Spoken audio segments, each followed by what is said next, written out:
Yo les potes, c'est Spanox, j'espère que vous allez bien. On se retrouve aujourd'hui pour une nouvelle vidéo, concernant les footballeurs qui ont refusé l'Afrique. C'est le 3e épisode puisque les 2 précédents épisodes vous ont fait kiffer sur la chaîne. Du coup c'est normal, j'essaie de vous satisfaire et je sors le 3e épisode. Allez, c'est parti.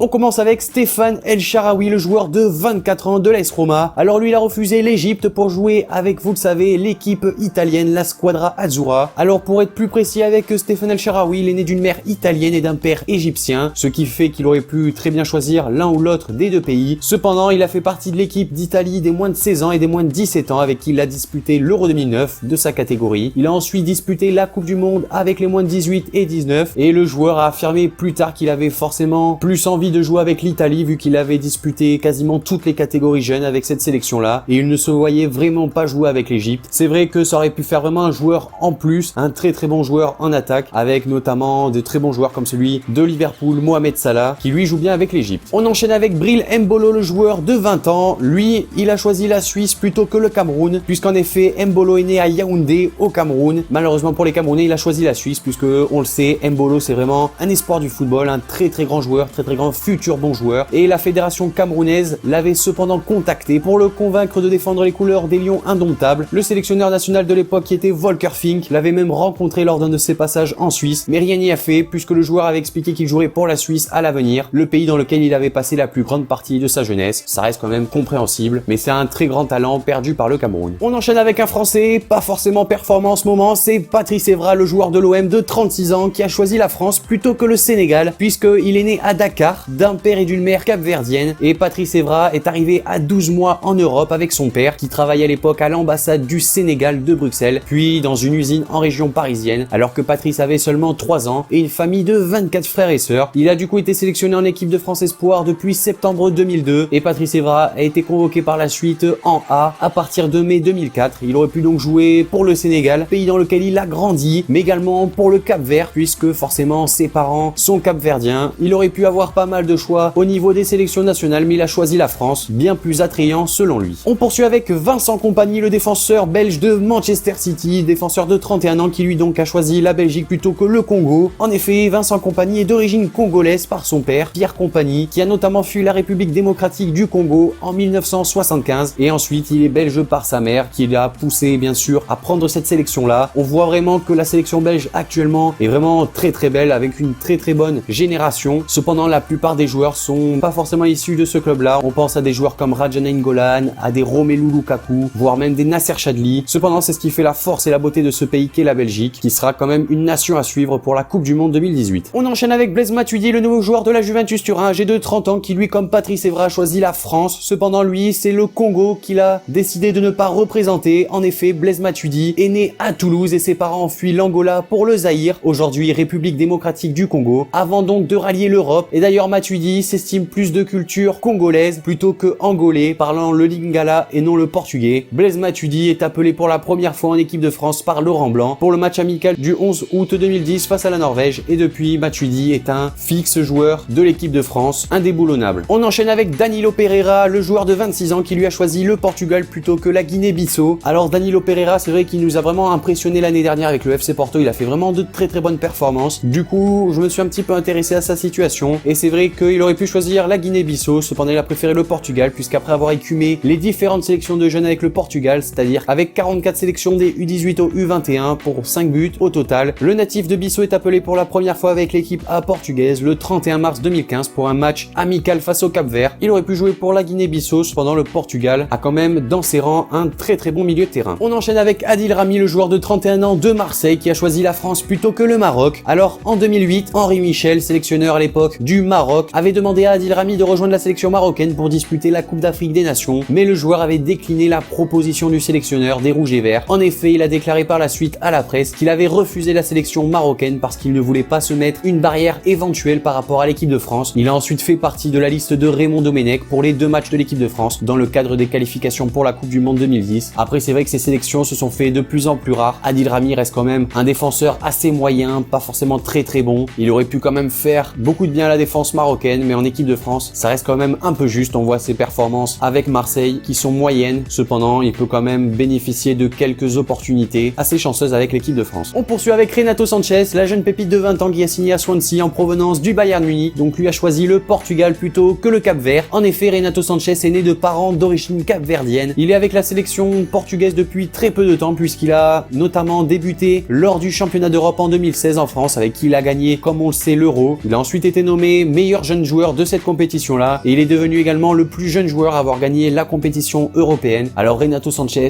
un joueur vraiment très bon, une très bonne vision de jeu. On espère qu'en première ligue il fera de bonnes performances, mais c'est vrai qu'il aurait pu choisir le Cap-Vert. On poursuit avec Leroy Sané, le joueur de 21 ans de Manchester City qui a choisi l'Allemagne plutôt que le Sénégal, puisque Leroy Sané, il est allemand par sa mère et sénégalais par son père, qui est un ex-footballeur international sénégalais, et son père, ayant la double nationalité française et sénégalaise, avait un temps poussé un peu son fils à rejoindre l'équipe du Sénégal. Cependant, Leroy Sané avait quand même décidé de plutôt rejoindre l'Allemagne et il avait honoré sa première sélection lors du match amical du 13 novembre 2015 contre la France d'ailleurs. Alors c'est vrai que, comme je vous ai dit, il aurait pu choisir entre trois nations, l'Allemagne pour sa mère, le Sénégal et la France pour son père, mais il a préféré l'Allemagne. Leroy Sané en France aurait pu également être plutôt intéressant quand même. Mais cependant, il fait vraiment le bonheur de l'Allemagne, c'est vraiment un très grand joueur, on le voit cette année et également l'année dernière avec Manchester City où il fait vraiment des performances intéressantes. Il a vraiment un très bon rendement dans l'équipe de Pep Guardiola, qui est un entraîneur forcément qui lui fait pas mal confiance pour le plaisir des yeux et des supporters de Manchester City. On termine avec Danny Welbeck, le joueur de 26 ans qui a choisi l'Angleterre plutôt que le Ghana. En effet, Danny Welbeck est d'origine ghanéenne. Il avait été observé par la Fédération du Ghana de football en 2008. Après avoir été sélectionné dans toutes les catégories de sélection anglaise depuis les moins de 17 ans, il a honoré sa première sélection en A en 2011, face au Ghana d'ailleurs, à Wembley, en entrant à la 81e minute, ce qui mettait un terme à sa possibilité de jouer avec le Ghana. Et stat assez intéressante, c'est que le 16 mai 2012, il faisait partie des 23 joueurs convoqués par Roy Hodgson pour participer à l'Euro 2012, ce qui montrait quand même la confiance des dirigeants anglais envers Danny Welbeck qui avait refusé le Ghana pour pouvoir jouer dans sa sélection d'Angleterre. Après, on connaît Danny Welbeck en club, il a pas franchement quitté la première ligue entre Manchester United et Arsenal, donc ça paraît assez cohérent pour lui de choisir l'Angleterre, pays dans lequel il se sent vraiment très à l'aise. Donc voilà pour Danny Welbeck qui a choisi l'Angleterre plutôt que le Ghana.